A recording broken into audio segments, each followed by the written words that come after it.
YCP రాజకీయం పూర్తిగా మారిపోయింది. పూర్తిగా మారిపోయిందంటే అధికారంలో ఉన్నప్పుడు ఒకలాగా, అధికారం లేనప్పుడు ఒకలాగా అది ఎవరైనా చేస్తారు. ఏ రాజకీయంలోనే అంతే, స్తబ్దత వస్తుంది. కానీ వైసీపీ 11 సీట్లకే పరిమితం అయిపోవడం, ముఖ్యంగా ప్రతిపక్ష హోదా ఇవ్వకపోవడం అనేది వైసీపీలో ఇప్పుడున్నటువంటి ఆ యాక్టివిస్టులు ఎవరూ కూడా సరిగ్గా లేరు.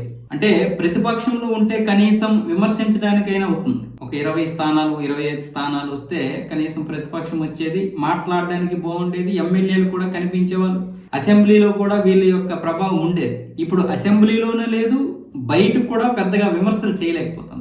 ఇలాంటి పరిస్థితుల్లో ఒకప్పుడు నోరేసుకుని పడిపోయేటటువంటి రోజా కావచ్చు, లేకపోతే విడదల రజనీ కావచ్చు, ఎవరు కూడా కనిపించడం లేదు. ఇప్పుడు వీళ్ళిద్దరు ప్లేసులో శ్యామల మాత్రమే కనిపిస్తుంది. శ్యామలాకి రోజా లాంటి నోరైతే లేదు. అంటే ఆవిడంత పవర్ఫుల్ లేదనుకుంటే గట్టిగా మాట్లాడడం, ఒక విషయ పరిజ్ఞానం శ్యామలకి లేదు, అంత లేదు. అనుభవపూర్వకంగా వస్తుంది అనుకోండి.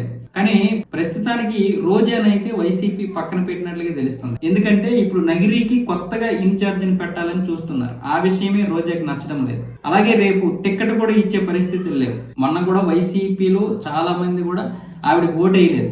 నగరిలో ఆవిడ ఓడిపోవడానికి ప్రధాన కారణం వైసీపీలో వచ్చినటువంటి చీలికలే. చాలా మంది ఆవిడ ఓటేయలేదు. ఆ విషయం పబ్లిక్ గా కూడా తెలిసింది. అయినా సరే అప్పటికే ఆవిడకి టికెట్ ఇచ్చేశారు. అలాగే ఇప్పుడు తెలుగులో కూడా ఆవిడకి సినిమా అవకాశాలు రావడం లేదు. అందుకే తమిళనాడు వైపు చూస్తున్నారు. తమిళనాడుకి వెళ్ళి అక్కడ ఒకవేళ కొత్తగా పార్టీ పెట్టినటువంటి విజయ పార్టీలో చేరొచ్చు, లేదనుకుంటే సినిమా అవకాశాలు కూడా రావచ్చు. ఇక్కడ మాత్రం ఆవిడ గతకాలం వాగినటువంటి వాగుడికి ఇప్పుడు సినిమా అవకాశాలు రావడం లేదు. తెలుగు సినిమా పరిశ్రమలో అటు ప్రోగ్రాలు రావడం లేదు, సినిమాల్లో కూడా అవకాశాలు రావడం లేదు. ఇప్పుడు ఇలాగే చిలకలూరుపేటకి చెందినటువంటి విడదల రజనీ ఆ ప్లేస్ లో, అంటే చిలకలూరుపేటకి ఏమొచ్చేసి శ్యామలను దింపే ప్రయత్నాలు చేస్తున్నారు. 2024లో విడదల రజనీకి చిలకలూరుపేట కాకుండా గుంటూరు ఇచ్చారు, గుంటూరు వెస్ట్ ఇచ్చారు. దాంతో ఆవిడ అక్కడ ఓడిపోయింది. ఏ నియోజకవర్గం వ్యక్తి ఆ నియోజకవర్గంలోనే గెలుస్తారు, పెద్ద పెద్ద వాళ్ళు తప్ప.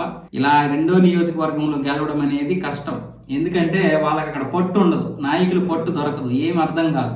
కానీ ఈసారి మాత్రం చిలకలూరుపేటలో కాకపోతే నాకు వద్దు అంటున్నది ఆవిడ. ఈసారి ఆవిడకి అక్కడ చిలకలూరుపేటలో కాకుండా మళ్ళీ రేపల్లి ఇద్దామని చూస్తుంది వైసీపీ. అది కూడా ఇప్పుడు ఆవిడకి నచ్చడం లేదు. ఆవిడ క్యాడర్ కూడా, అంటే ఆవిడ అనుచరులు కూడా, మాకు ఇస్తే చిలకలూరుపేట ఇవ్వండి, లేకపోతే మానేయండి, మేము రాజకీయం ఇక్కడే చేస్తాం విడదల రజనీ కోసం, బయట నియోజకవర్గాలు మాకు చేత కాదు అనేస్తున్నారు వాళ్ళు. ఎందుకంటే వాళ్ళకి పట్టు ఉండదు అక్కడ. ఈ విషయంలో కూడా ఇప్పుడు విడదల రజనీ నాకు కనుక ఇక్కడ సీట్ ఇవ్వకపోతే వేరే పార్టీలు చేరుతాను అన్న విధంగా ఆవిడ లీక్లు ఇస్తుంది. అంటే జనసేనలో చేరే అవకాశాలు అయితే ఉన్నాయి. ఎందుకంటే టీడీపీ చేరింది, వైసీపీలో చేరింది, ఇప్పుడేమో వచ్చేసి జనసేన ఉంది. మరి అందులో చేర్చుకుంటారో లేదో తెలియదు. కానీ చంద్రబాబు నాయుడు మొక్క వైసీపీలో మానయ్యింది. ఇప్పుడు ఈ చెట్టు ఎక్కడ చేరుతుందో తెలియదు.